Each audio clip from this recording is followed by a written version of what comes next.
Um, Ed Hewling and Ruth Oddie are here. Ed has decades of experience as an organic farmer. He is an innovator and a thought leader in developing methods to rebuild depleted cells and grow food with high nutrient density. He developed SPC's breakthrough fertility amendment over 20 years of rigorous testing, including a year-long partnership with a senior research scientist at USDA. These methods are now being used to address the climate crisis, including restoring forests to cool the planet and improving farm crop to yield and grow more food per acre. Ruth Oddie was part of the team that launched MTV, was the first president of the Discovery Channel, and an EVP of Scholastic, a highly respected and innovative educational publishing company. She is Ed's wife and helps ensure effective communications, as all our wives do, project management, and partnerships that deliver on our promises to customers to help cool our planet. Your floor.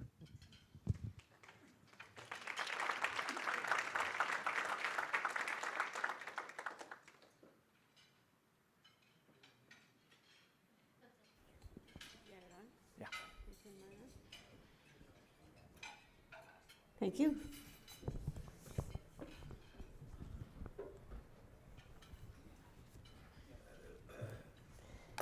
Thank you all.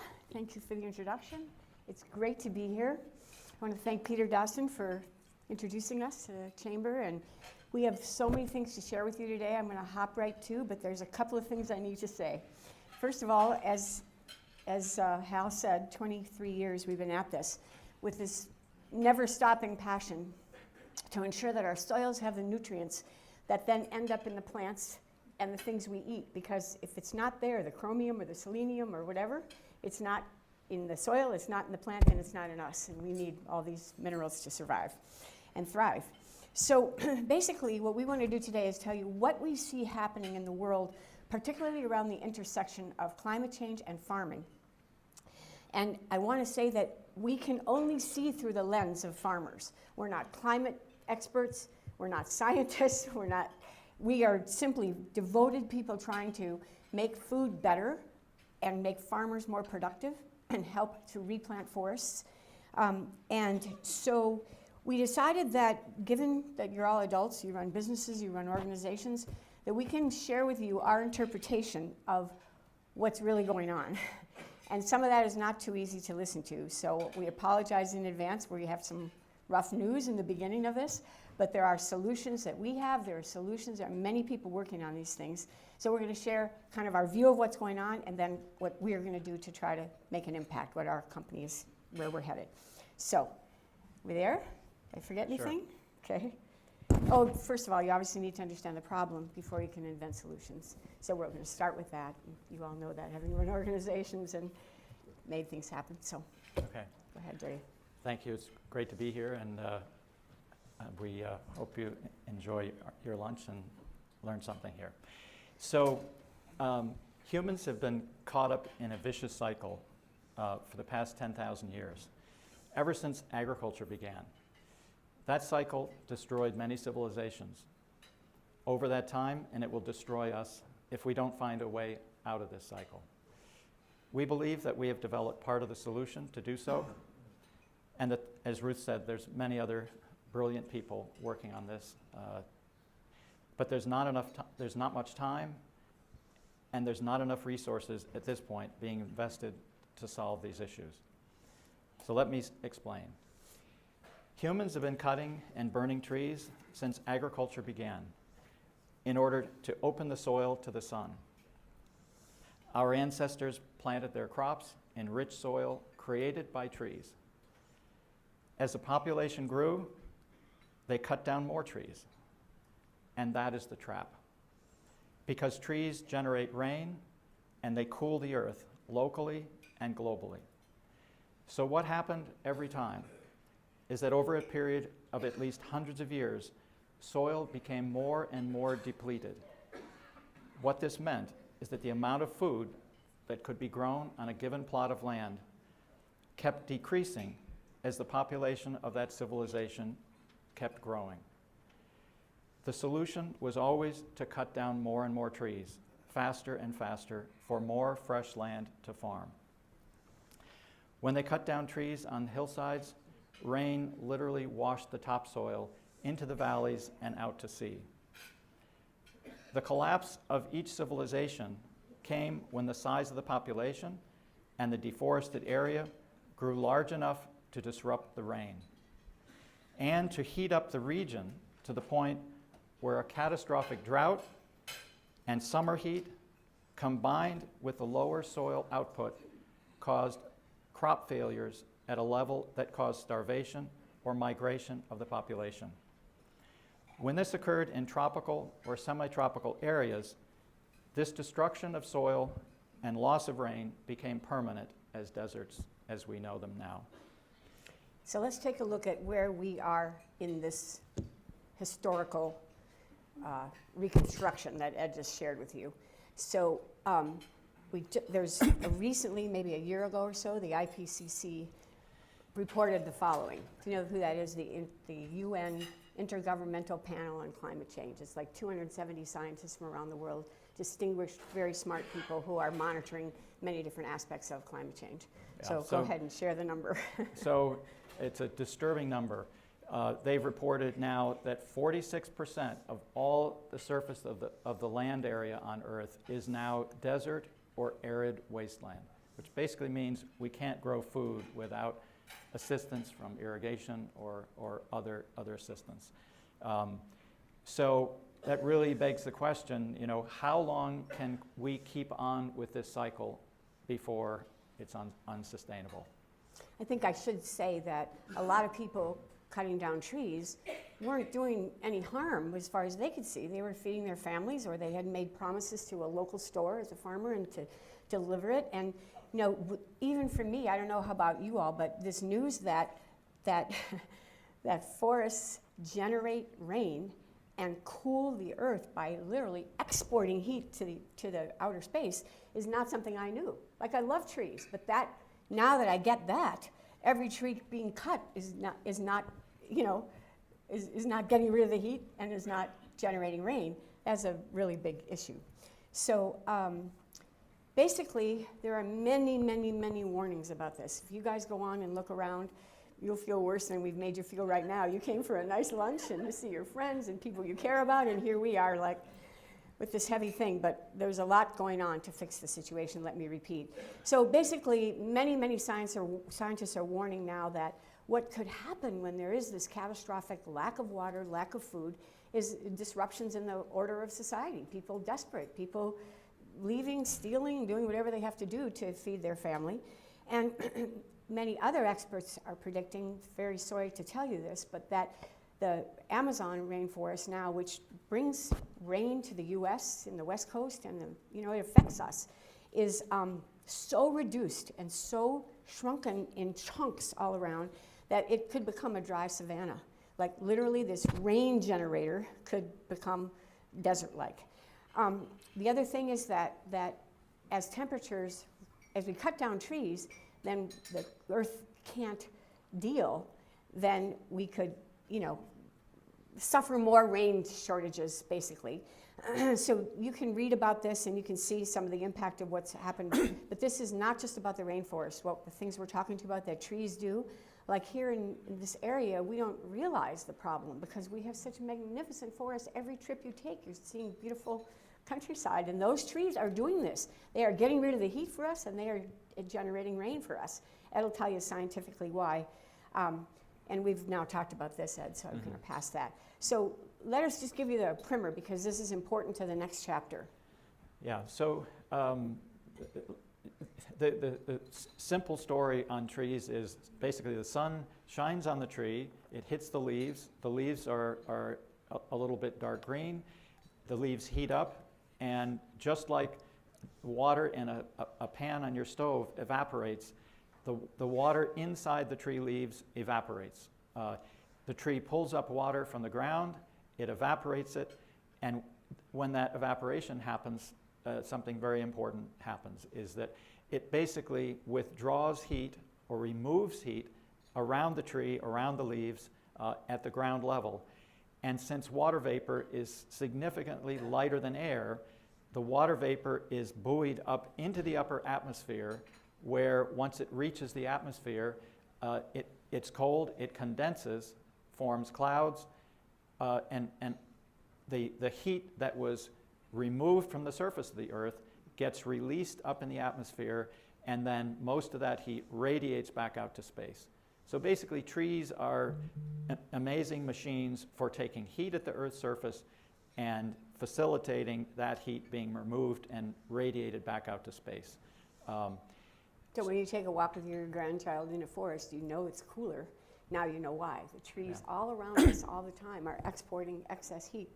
And other evidence is like the average temperature in the Amazon rainforest is only 83 degrees, even though it's near the equator. Whereas if you go into desert areas without trees, you can have temperatures as high as 150 degrees, 60, 170 degrees at the ground level in deserts. So that's the difference. When we're talking about heating up the planet, literally trees are removing that heat, whereas once the trees are gone, the surface of the Earth heats up. That radiation then is what it basically intersects the greenhouse gases in the atmosphere, heats up the atmosphere, ultimately heats up the oceans, and that's how it can't escape the way that the vapor from the trees is. From the barren land, it just gets trapped in the atmosphere. So anyway, so trees are crucial for cooling the Earth, and then the other equally important thing is that this evaporation that happens as it goes up into the atmosphere, when it condenses, forms clouds.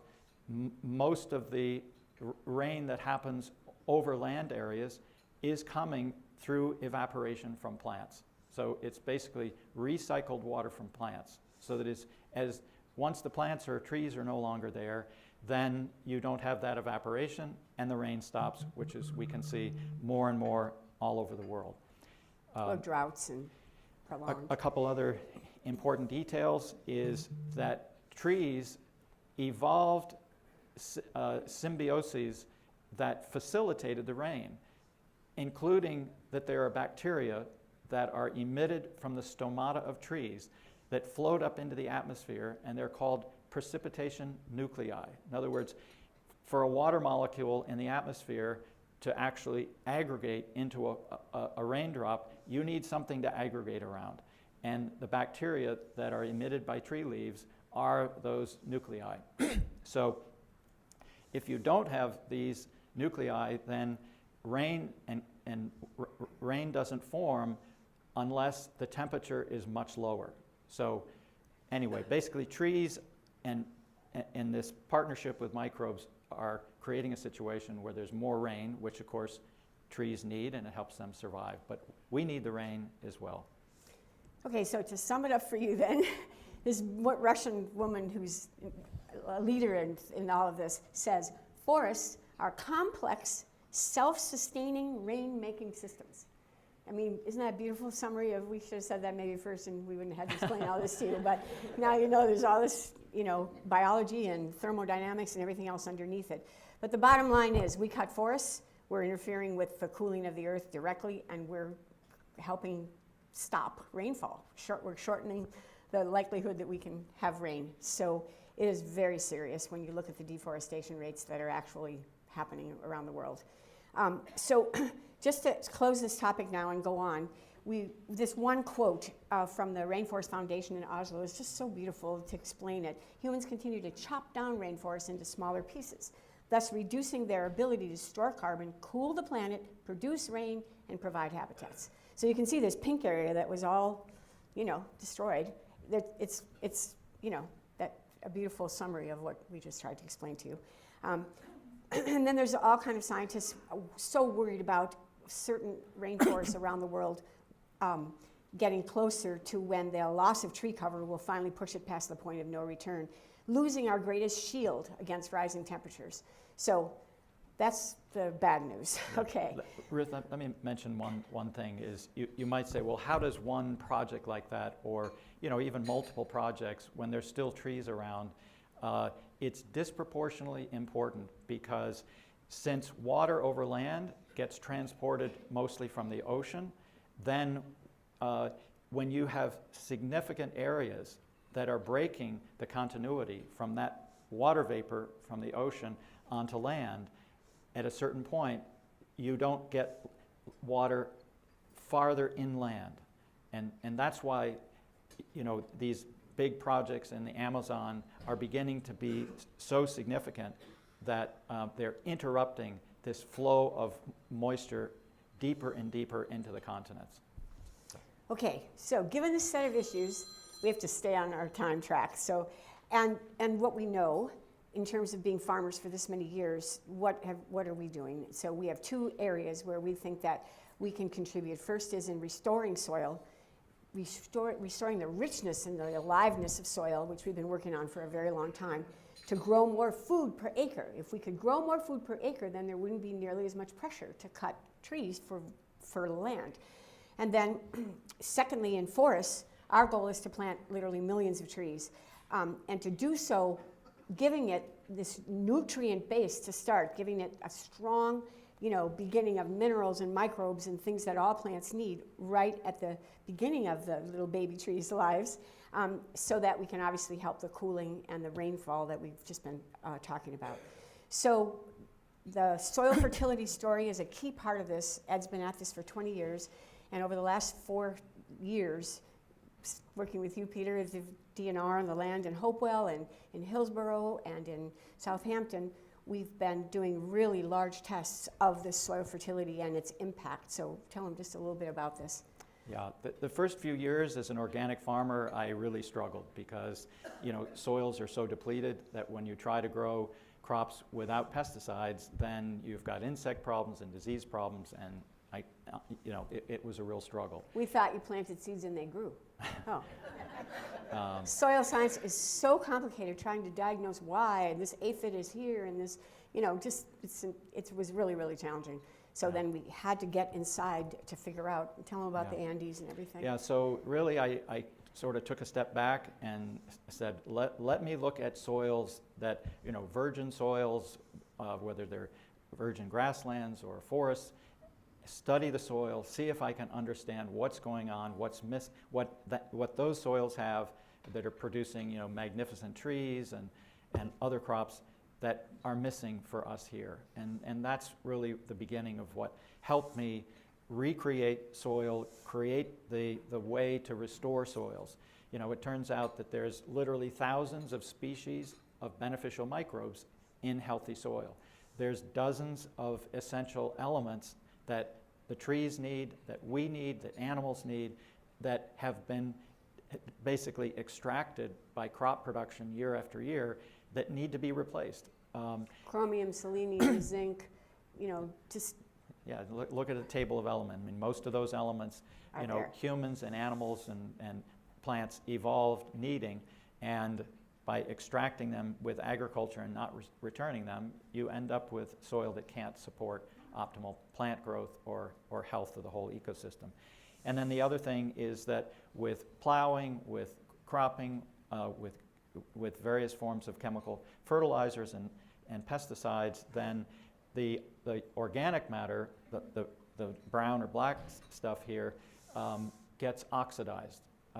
So you end up with soil that's compacted, water doesn't permeate into it, and crops don't grow very well. So basically we came up with a formula that restores all those essential elements so that you can get much higher crop productivity and grow a lot more. So we'll show you some pictures of what we've been able to do with this soil. It's really, really more fun than what we've been talking about. Okay, so basically, at this point, I think you've said it all. You give them plants what they need in a form they can take it. The balance of everything is right. You know, there's so much went into it. Over literally 20 years, we were growing these microgreens. So every week, he could vary some aspect, some mineral, some aspect of it, and then do a soil test, and then see, did it get into the plant or not, right? And is the plant, what kind of condition is the plant in now?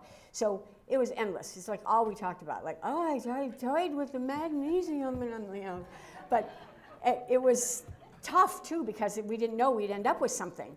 You know, we ended up with something that can absolutely we can look a farmer in the eye and say, this is going to improve your soil significantly, your yield, your crop, flavor, and your crop, how would you say, the crop integrity. So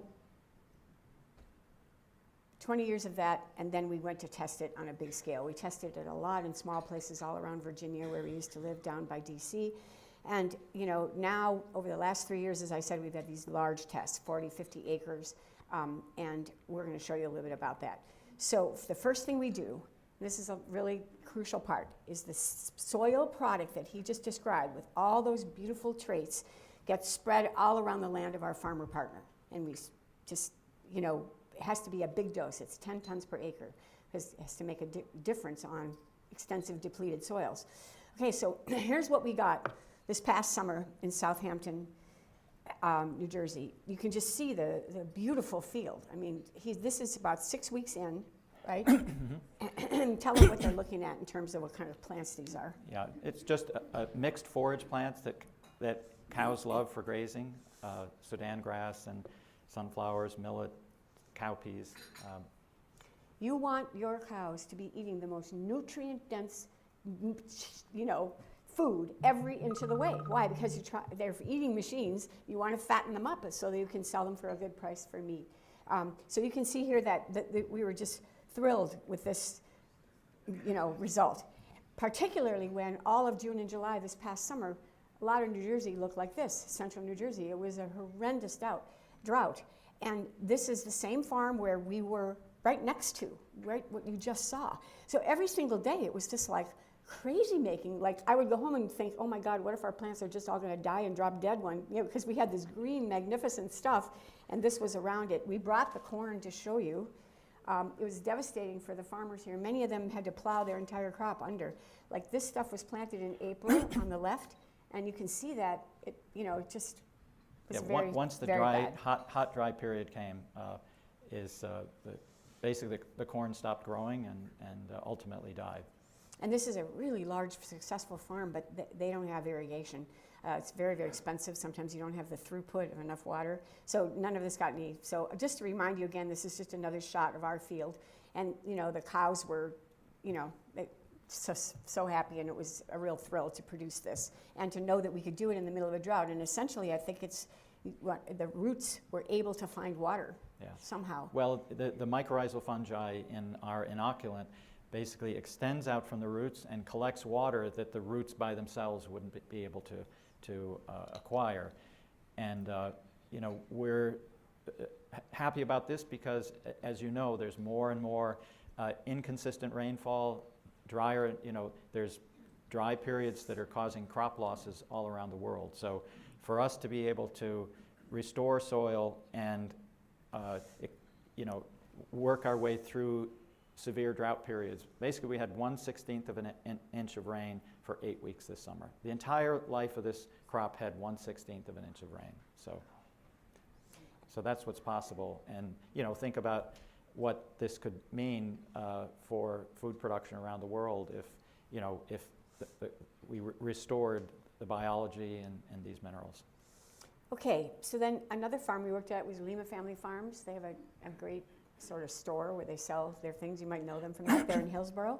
So why don't you tell them about this, because this is another Right, we planted basically the same mix there, and these are one of the things that we plant that the cows love is what's called tillage radishes, these giant radishes. But it's like a daikon radish like that, but not as bitter. The sample on my right hand it received our fertility amendment, and then the one on my left hand was in a neighboring field, a control field without our amendment, that got the same seeds, and you can see the difference in growth. It's just a huge difference in growth.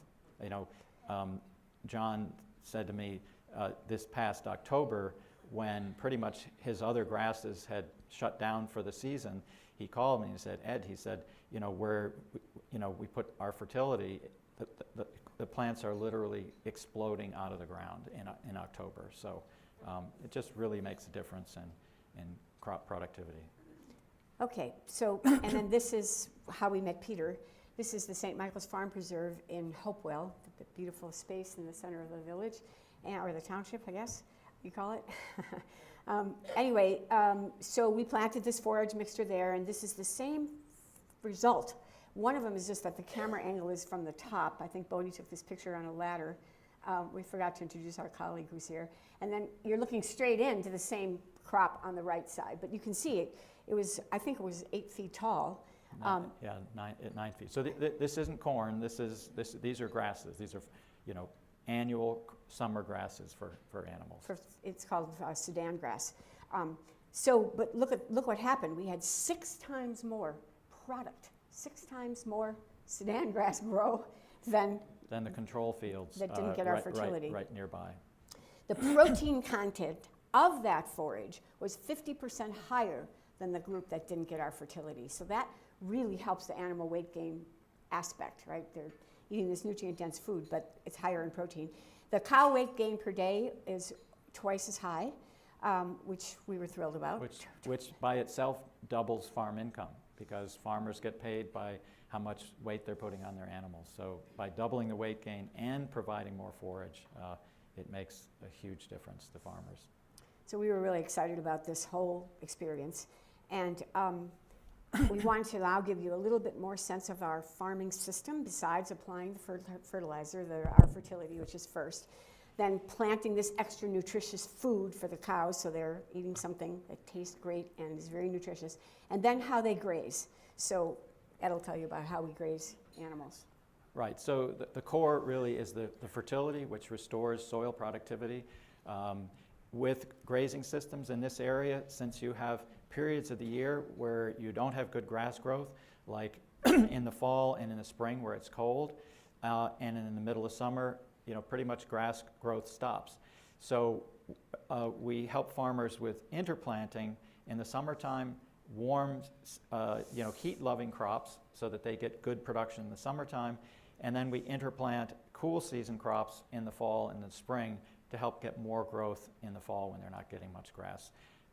The other important aspect of our farming, our animal-based farming system, is that we've made a few modifications to how the animals are grazed, which boosts long-term grass productivity and builds soil over a continuous basis. Basically, again, just like we did with soil, we emulated natural grazing patterns. You have large herds of animals. They're tightly packed together. Like the bison and the Great Plains. Because you've got wolves chasing them, and in Africa you've got wildebeest with lions chasing them. And what this does is changes the animal behavior. It's as though they're competing with the cow right next to them for whatever grass is there. So they're, something that in a relaxed pasture where they can eat anything they want, where they're picking and choosing green shoots of grass, out, in this environment, they're eating everything. So that most pastures around the world, what happens is they don't like a particular plant or call it a weed. That weed goes to seed, it propagates. Next year, you've got 10 times more of what the animal doesn't want. So, and then the other major thing is that animals, when they like a particular piece of grass, they're going to eat it down to the ground, and that's not good for the grass, is because it takes a long time for it to reestablish roots and regrow. In nature, chased by predators, that generally didn't happen because they didn't have time to do that, because there's a sense that they're being chased, so the whole herd is moving steadily, and you're not overgrazing the grass. So basically, we've just recreated a grazing pattern that elicits these natural behaviors, so they don't eat the grass too short, they eat all the weeds, and then over time... Or they bite the weed and spit it out, but it's still being cut. So that over the long period of time, we're increasing soil carbon, restoring soil, increasing grass productivity. So. Okay, we have to move. Okay, so we've had great results in all these, as you got a flavor for, I hope, out of what we just said. Kind of still reinforcing to us that we can make this argument. If we can grow more food per acre, then we can avoid cutting forests, which is a hugely important thing. Our business model with the farmers is that we pay for the fertility, and then over 5 years we share the upside with them 50-50 from the incremental benefits that you got from all these different components of the system. So we believe this is a game-changing opportunity, and we feel very compelled to build an organization that can scale this and get it out to a lot more people, in a very smart way, and make a contribution to the productivity of farms by, because it's so important. Our time is passing, so I'm going to tell you just a little about our reforestation part of our business. This looks like a lot of text, but don't worry, it won't take that long. Our goal is to restore the fertility in forests too. We've now tested the same fertility amendment that he has been describing to you in forests and seen the same kind of remarkable difference. We'll show you the pictures and the results. So, of course, it's all about reducing cooling, and it's all about rainfall. So we make an opening in the ground and fill it with our fertility, so that the young baby tree gets that directly and can sustain them against the competition that they're feeling right on the ground. We're also developing equipment make the planting more efficient and faster. And the revenue model here is to sell carbon credits to fund the growth of these forests. So I want to show you the results very quickly. In Mercer County, they were doing a multi-year study of planting new trees to see how they could learn about reforesting here. And so we met them, and they agreed to have us put our fertility on 100 of their trees, and then to pick a control group of 50 other trees. And they measured each tree and all that, and we did that. And you guys, there was a 71% faster growth rate to our trees than the soil without, the trees without our fertility. So it was a really exciting moment. Am I missed anything? No. No? Okay. So here's just a few examples. This is this a sycamore? Yeah. You can see on the left, let me go back. On the left is without our fertility, on the right is with our fertility. And then this is the sweet gum. Again, much more canopy on the right, much bigger. You can see here, this is a maple. Is it? Yes, the maple on the left is. Yes, 70% of all the trees had already died before we started this demonstration project, before we arrived. And that's not atypical for reforestation projects. It's the saddest thing. You can go on the internet and see people all over South America, all over Africa. You pay $1 and then MasterCard pays, to have a tree planted. But the die-off rate is 50%, because that baby tree can't survive. So it's just heartbreaking, because they're out there doing it, but if they had the right fertility, each tree could have a much, much bigger. Yeah, the soil fertility level, it's the same depleted soil that we're growing crops in, and so trees are struggling in this as well. So 70% of the trees had died before we started, and during the 2 years since we started this, we've seen a continuation of the control trees.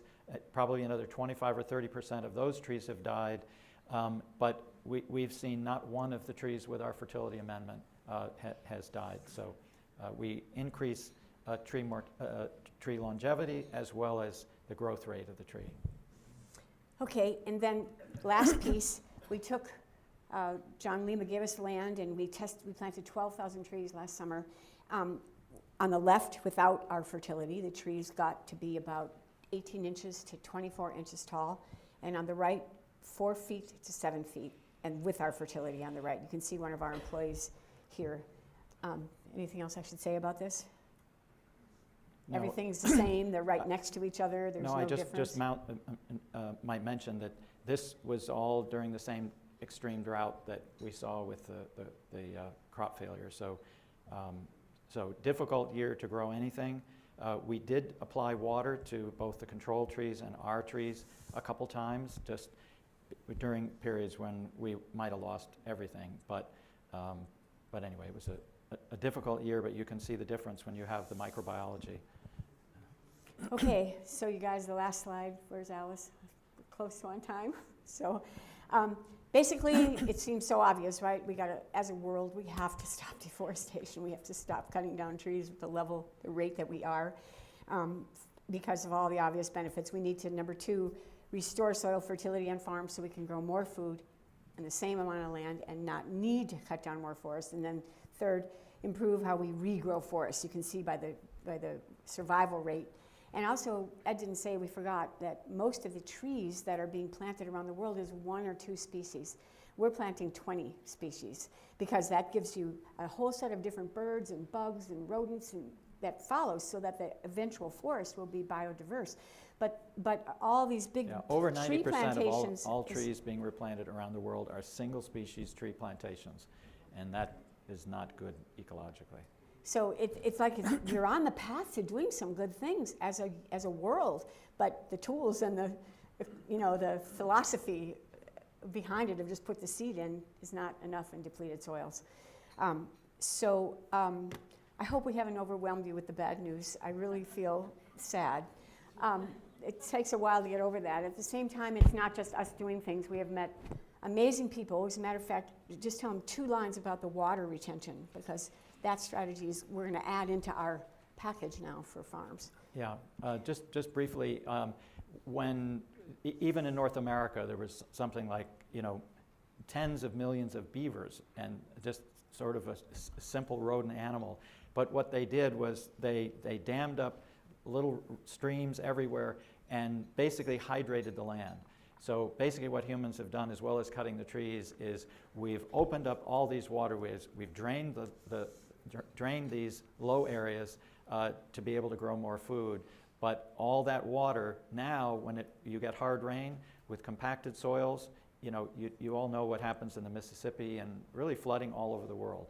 The combination of compaction and removing these natural water retention elements creates enormous flooding, but just as bad is now when it gets to be hot and dry, the water that farmers need in the soil is no longer there. So we're working with some amazing groups and scientists to help us incorporate these water retention efforts into our tree planting, into our farms, to be able to hold these hard rains that we see. We can't do this alone. It's going to take collaboration and on every level. So we're also old, so we got to get a lot of young people to join us. So we're open to engage and collaborate with everybody that can help. This will be a huge global effort. So thank you. Thank you all. Thank you. Thank you. Thank you so much.